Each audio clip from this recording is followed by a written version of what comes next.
Hi, everyone. So since this is a breakout session in a very large room, I want to invite all of you to come down closer to the stage if you're comfortable. That way, when we are live streaming the session, our virtual attendees can see all of you and feel like they are immersed with you in the room. And I'm going to hand it off to Janelle to start the breakout session. And we will get started. So feel free to participate, ask questions.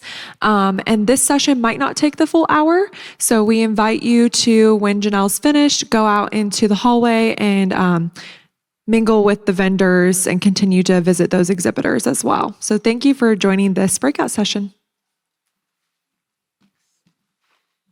So hi, I'm Janelle Horton. I am the coordinator of disability support at John A. Logan College down in Carterville, which is right next to Carbondale, if you guys don't know where that is. So I'm the person who students with disabilities come to if they need accommodations in the college level at our college. So yeah, if you have any questions throughout this, feel free to ask. I really tried to put all my information in here, but every time I practiced, it was no longer than a half hour. So unless you guys have a lot of questions, you'll get lots of time to see the vendors and everything. So I'm talking about the Transition Summit today. So the Transition Summit is an event that John A. Logan College and Ren Lake College puts on every year, and we've been doing it for 11 years. We put it on with our regional TPC.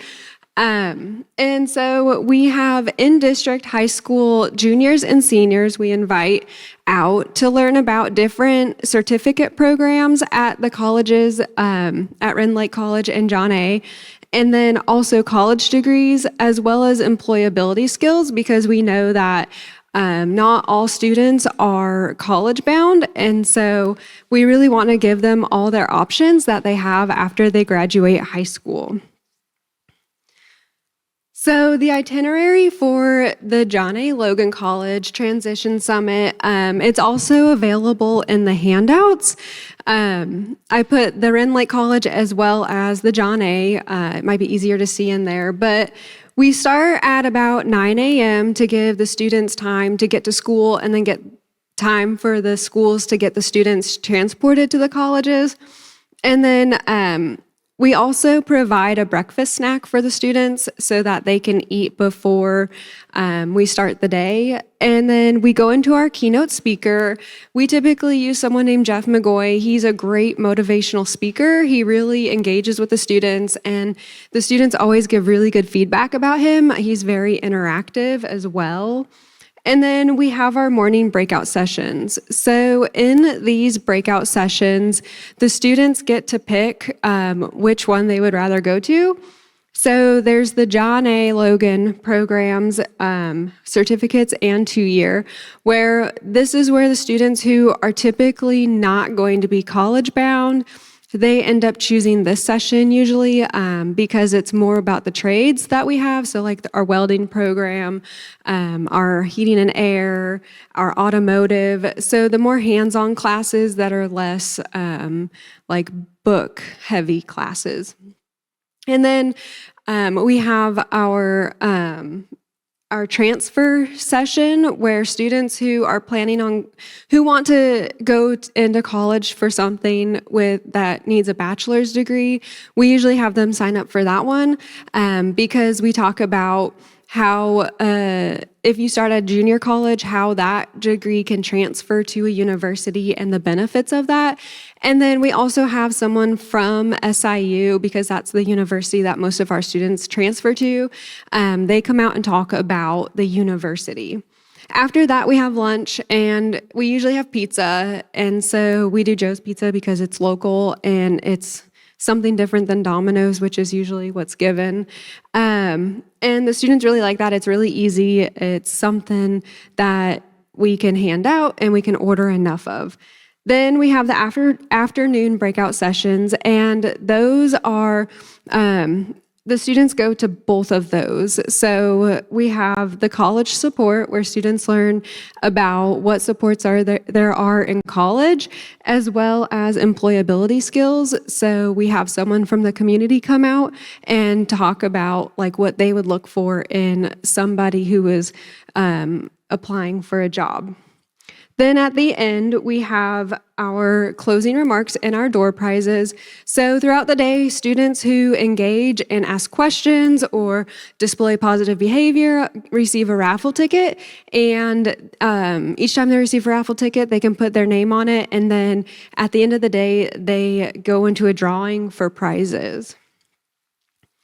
So we're going to go a little more in depth now. So again, the John A. Logan programs and certificates are presented by a career and technical education advisor.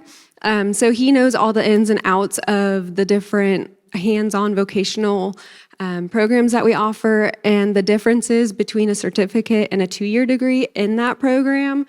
And then we usually have a Perkins coordinator from our college present with him so that they can talk about the Perkins assistance that students can qualify for.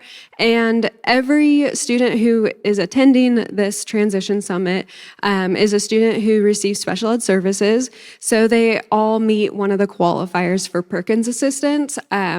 So we like to have that as well so that students know that there is opportunities for them to come to college and get that degree if that's what they want, because Perkins helps financially with like supplies that those programs really require and are really expensive.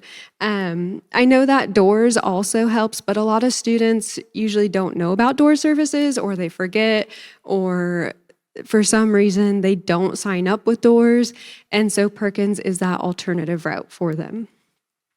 Then in the transfer and the SIU session, we have an advisor, just a general advisor from John A., talk about how the associate's degrees can transfer, what an associate degree would look like if you were to transfer before your 2 years were finished, what the difference of transferring before a 2-year degree is finished versus after.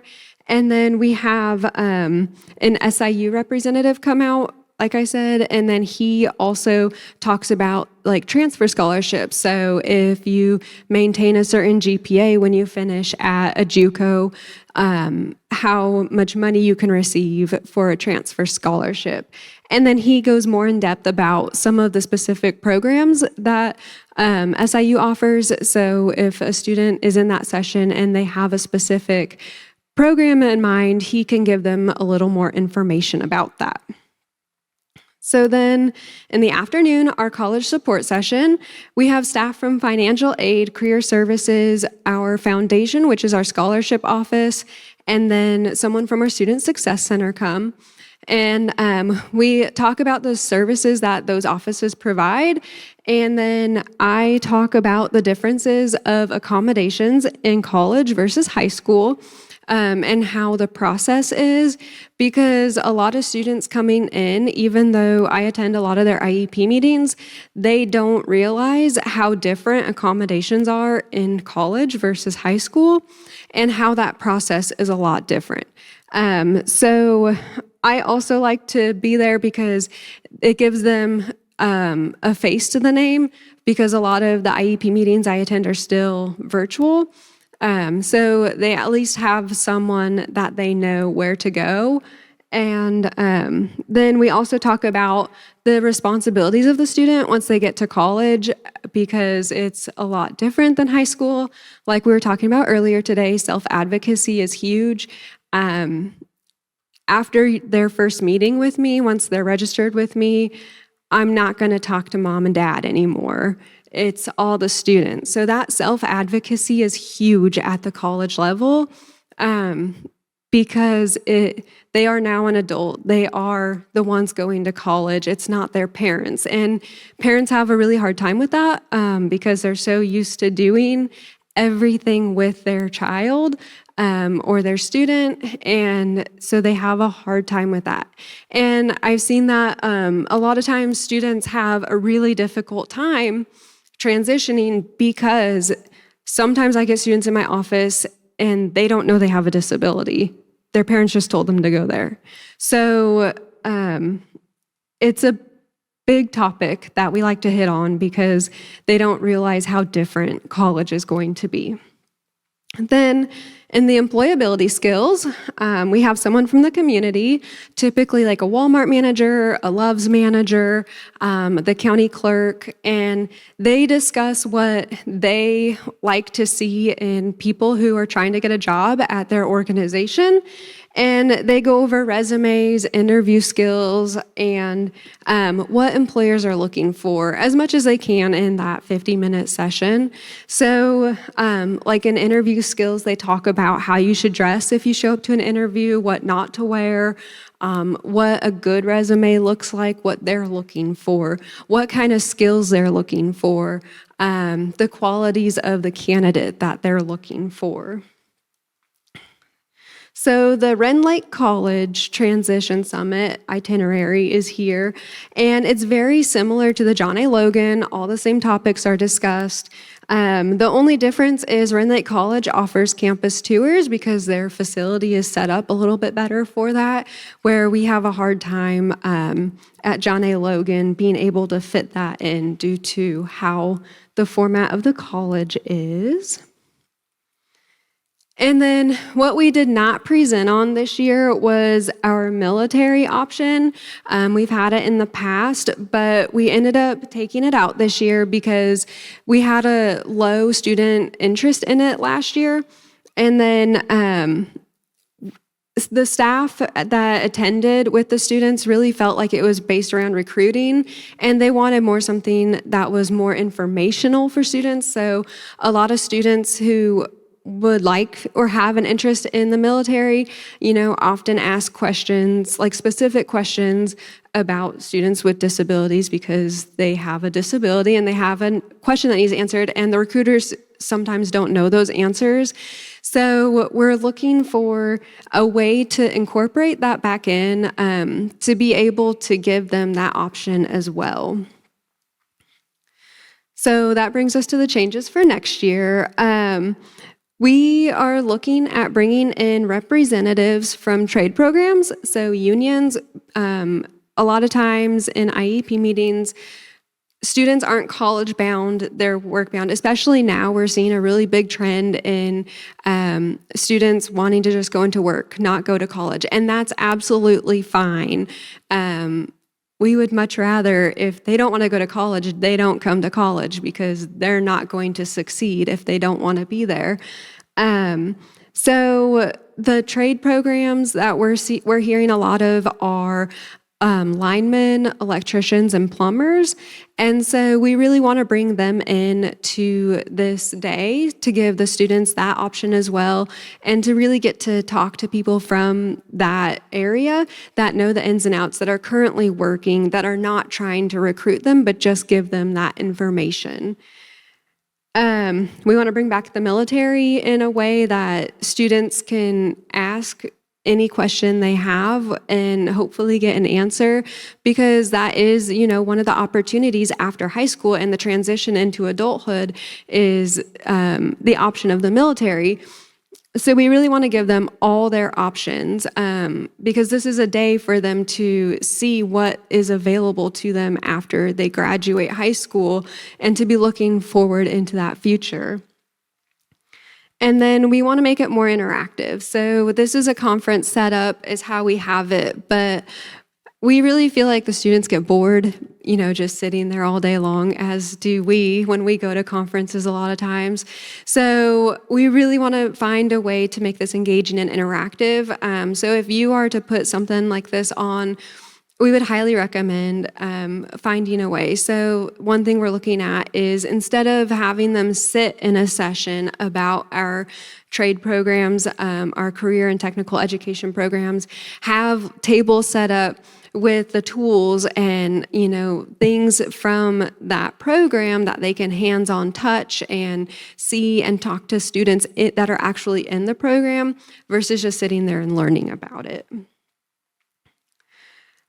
So the funding for this, everyone who speaks or comes as a representative. They're all volunteers. No one gets paid for that. So it's a very low funded day, but the cost of each attendee, that's staff and students, is $10. And that covers their lunch. So that covers the pizza for the day.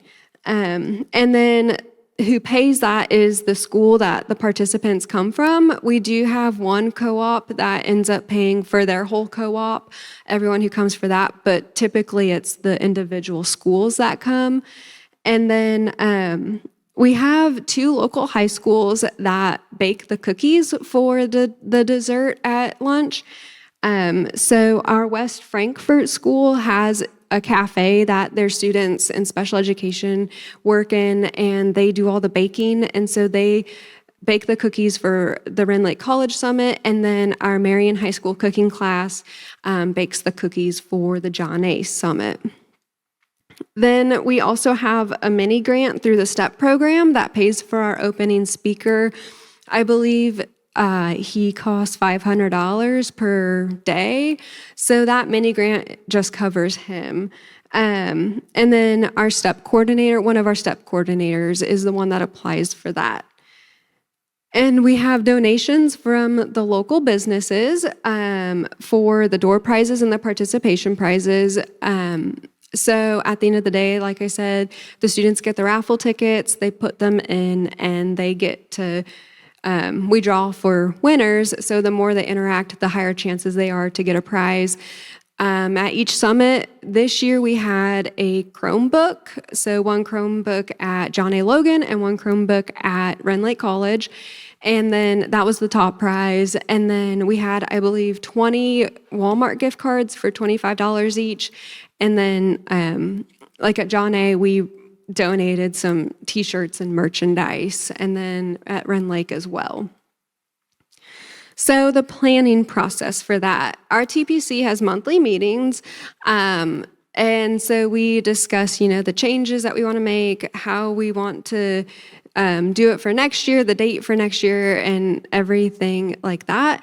And then we also bring in one person from the community that works with individuals with disabilities. And so they kind of tell us about their organization or who they work with, or kind of what they're all about. And then we try to have our registration forms, so the students take those registration forms home before winter break to get them signed and brought back to school.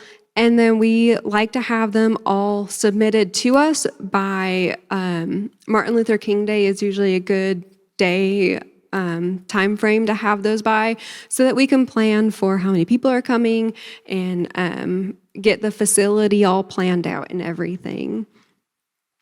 Payments are due before the day of, so our treasurer takes care of hounding the schools for getting those payments in, so that we can make sure we have enough to support the day. And then we like to have our speakers confirmed as soon as possible. So we already set the day for next year. It's going to be the first Wednesday of March at John A., and then the first Thursday of March at Rend Lake College.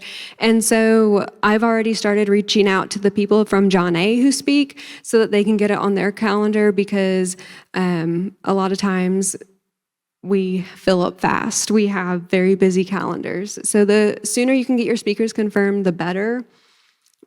And then for the day of, each student and teacher is given a folder that contains different materials that the students can benefit from. And so that includes stuff from the college. So we put in a Student Success Center flyer at John A. Logan, because that gives them more information about the supports that are available to them when they get to college, and who to contact. So it has all my contact information, a description about the disabilities office, and then about our tutoring program, our counseling program, and then we have a TRIO program that's available to students. And so all students that come to this do meet one of the qualifiers of having a disability to apply to that program as well. And then we provide FAFSA information. where it is a requirement to graduate, it's still helpful to give it out. It gives those tips for filling it out, when to fill it out, if you have questions, who to contact, and all of that fun information. And then we give a campus map for both John A. Logan College and Rend Lake College. And then we have information on Southern Illinois University's Evaluation and Developmental Center. So they are a program, if you don't know about them, they help with individual living skills as well as job seeking skills and job training skills. So students who aren't quite ready to come to college or quite ready to live on their own or quite ready to get a job can go to SIU's EDC, and they can work on those skills to work their way up to living on their own and getting a job and working. And they also have a driver's ed program so that if they don't have a license, they can work with them to be able to get a license. And then we also provide doors information, so which doors office is their office to contact depending on where they live at. The last thing we provide is job seeking information. So that's just information to help support that session on employability skills. And then when they come in, they have tables that are recognized by their high school mascot, so that whenever we are in the same room together for like the opening and the closing and lunch, they know exactly where to sit. It's just an easy, quick way to get them in the right spot so their high school staff aren't wrangling them from everywhere.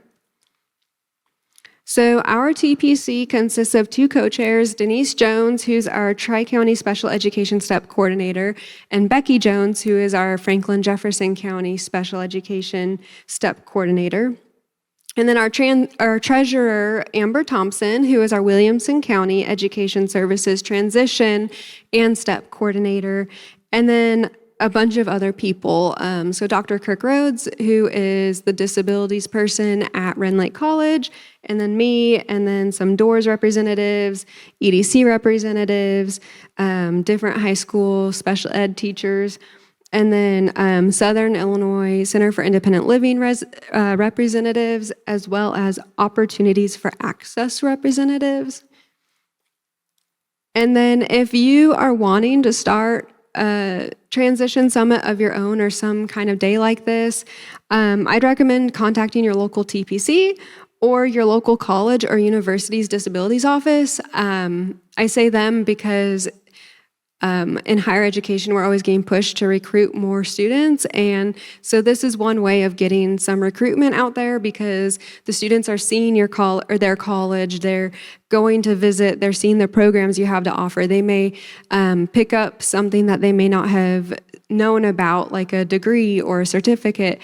And so that could be a good way to get that started, is through them. Does anybody have any questions? Yeah. Okay.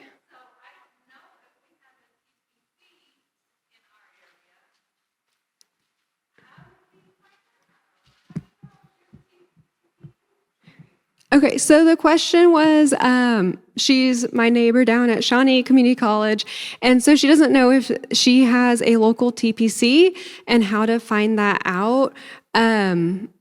I believe you do. There's a region for every area here. I'm not sure if you're in our region, but I can find out and then I can get back to you if you just send me an email. And if anybody wants any of this information or any help with starting this, I'd be more than happy to help you. I respond quickest to email, so my email was on the start of the slideshow. Or you can look me up on Google, JLCDSS, and I should pop up. You can call me, but I'll respond quicker to your email. Any other questions?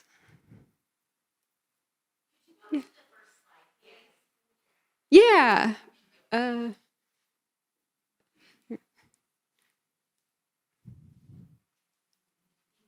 You bet.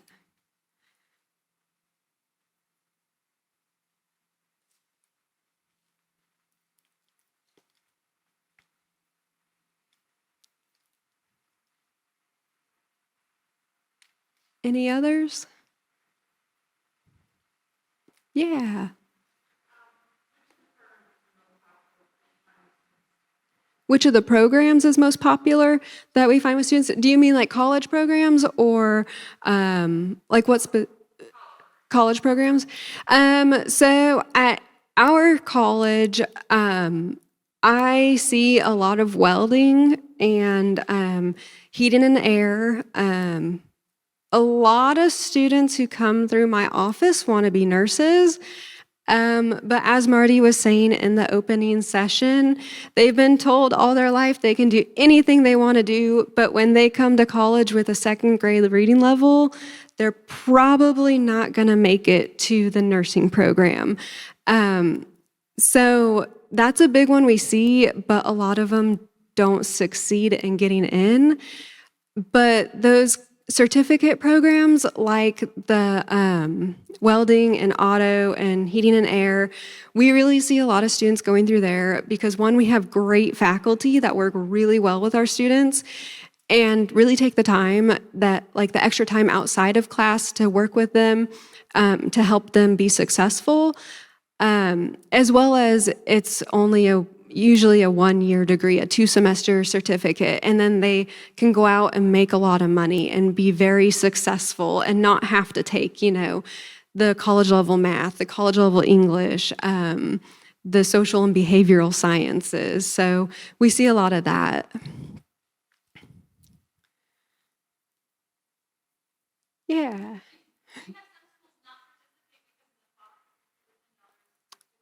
Do we see, the question was, do we see students or schools not participate because of the $10 cost?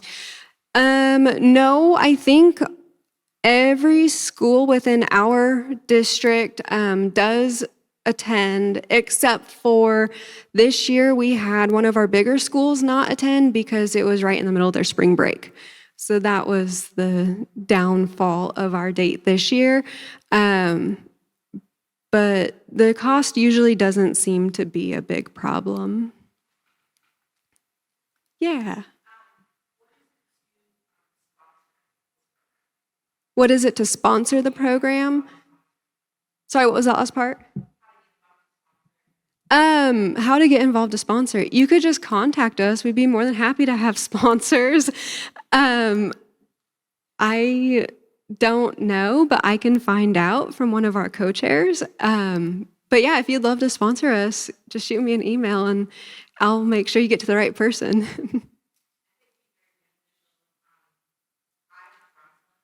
Okay. Okay. Yeah.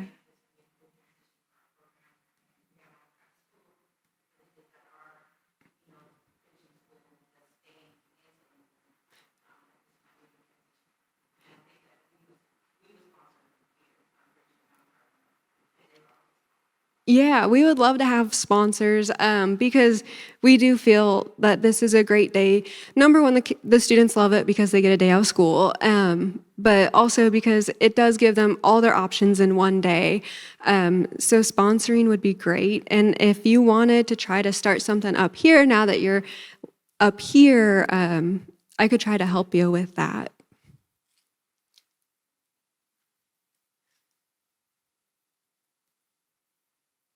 Anything else?